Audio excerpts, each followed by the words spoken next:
Marcos Trillanes sa buwatan. Nanggigigil at nanggagalaiti si former President Rodrigo Duterte nang dumating si former Senator Antonio Trillanes IV sa Quadcom hearing investigating his administration's war on drugs that killed an estimated 6 to 30,000 people. Inallege ni Trillanes na may koneksyon at nagpa-profit pa umuno si FPRRD sa drug trade, with him holding up bank statement na sinasabing pruweba raw na may kinikita si Duterte sa mga nangyayaring pagpatay.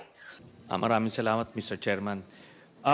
Ito pong dokumentong ito po yung naging basis ko nung plunder case na final ko kay Duterte noong 2016. At ito po ay inimbestigahan ng Ombudsman at ang Deputy Ombudsman Arthur Carandang, and I think the Quadcom can invite him.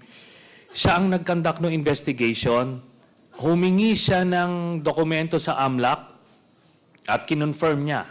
And because of that, tinanggal ni Duterte si Deputy Ombudsman.